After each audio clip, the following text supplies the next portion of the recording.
Hey, video 11 here. Hope you had a good weekend. Just thinking about Elon Musk in the news as much as he is right now and has been for a while.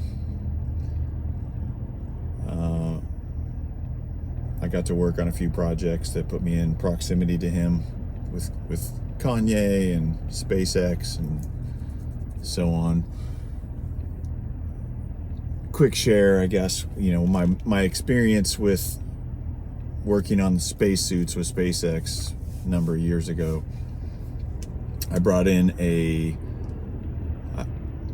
at the time I was with Under Armour, and so just like at Nike, working in the special projects side of the innovation side, or open innovation is what I was doing with Under Armour, which enabled me to travel all over the world, meet inventors, look at new technologies and look at new inventions, innovations, and assess them basically for relevance with that brand.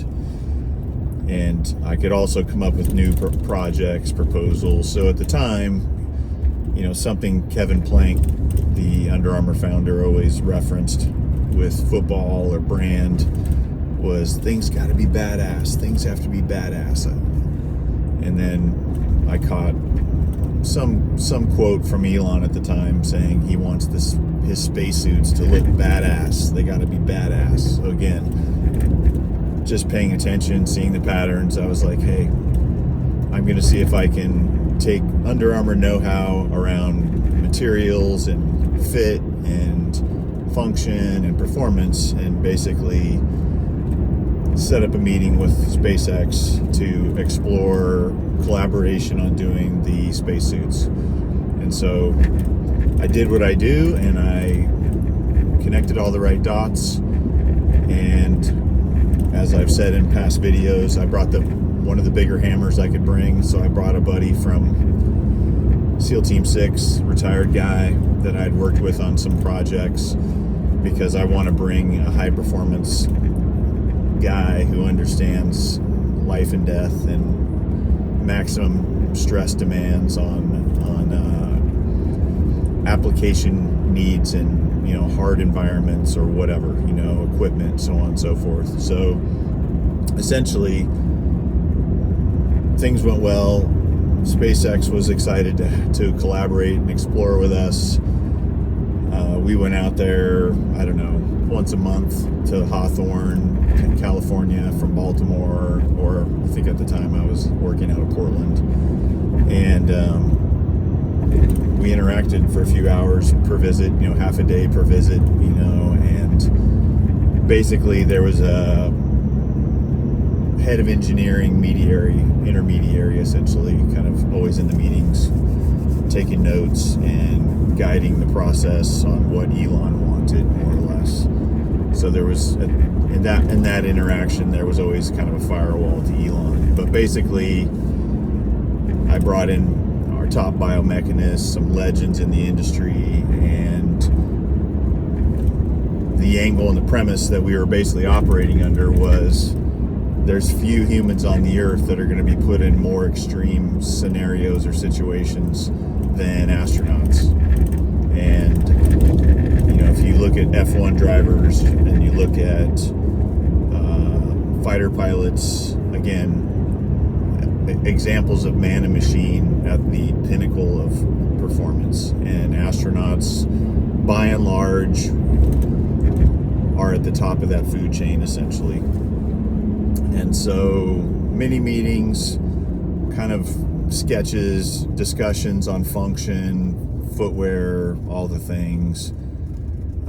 On a previous project I'd done with a good buddy, Kevin Fallon, who co-founded Speedland, the shoe company. He and I had done a ton of research on the history of Playtex building the first soft spacesuits that are essentially still the model for design for astronauts today. So without getting in the weeds on all of it, but all of that led with a year of interactions and me being forthright about this is about human performance. We're here to push the boundaries.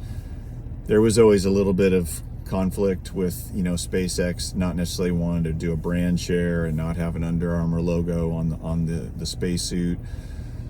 But really, where the relationship died was when it became clear through a statement to me that Elon was a lot less dedicated to the performance side of the astronauts' needs, because he looked at the time, this is, you know, 10 years ago, you know, so I'm sure things change, but at the time he needed astronauts in his craft to get his NASA funding, essentially 1.3 billion or something at the time. This is in the early days of SpaceX. And he was a lot less concerned with the functionality and performance of spacesuits at the time. They just needed to look badass, on brand. He looked at the human element in his craft as the potential breakdown points, you know, failures, you know, human error, shall we say. So as soon as there was not really a priority on human performance, you know, I kind of more or less, we walked away more or less, because there was not going to be a human performance story per se that was being celebrated collaboratively.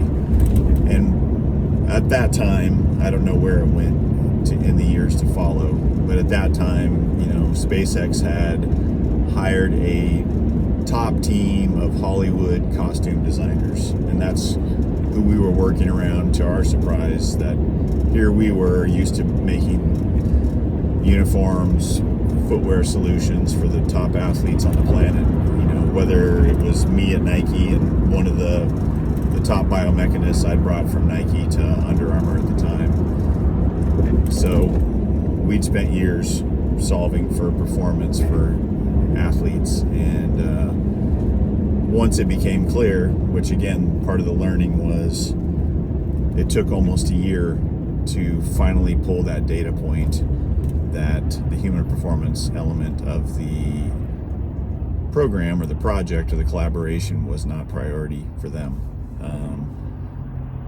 We didn't have coherency at that point together. So anyway, it's so it's interesting just having some history, watching Elon today, watching how he works. You know, I had met with one of his original investment team as well that helped him get funding for SpaceX. Won't mention his name, but, you know, really intelligent guy. Met with him in DC before that project started that I'm talking about with the spacesuits. So, you know, kind of my history and my job has always been to try to have a finger on the pulse of centers of excellence, as I've mentioned in other videos here, best in class, the A players. And so anyway, just another reference point of days gone past. And but those days gone past definitely inform the now and the future, because if there's been work done in days gone past with people that are still relevant and still shaping the today and shaping the future, it's nice to have insights on what makes those people tick, I guess. And so anyway, have a great night. Thanks for watching, and appreciate you guys. I will see you again. And thanks for the conversations, feedback, support. It's always interesting, and every conversation kind of inspires something in the next recording. So take care. Sorry this is 9 minutes. I got to get better on the time. I understand. So, but hopefully you're getting some kind of insight out of all these, and I'm looking for conversation starters if nothing else. All right. Have a great night.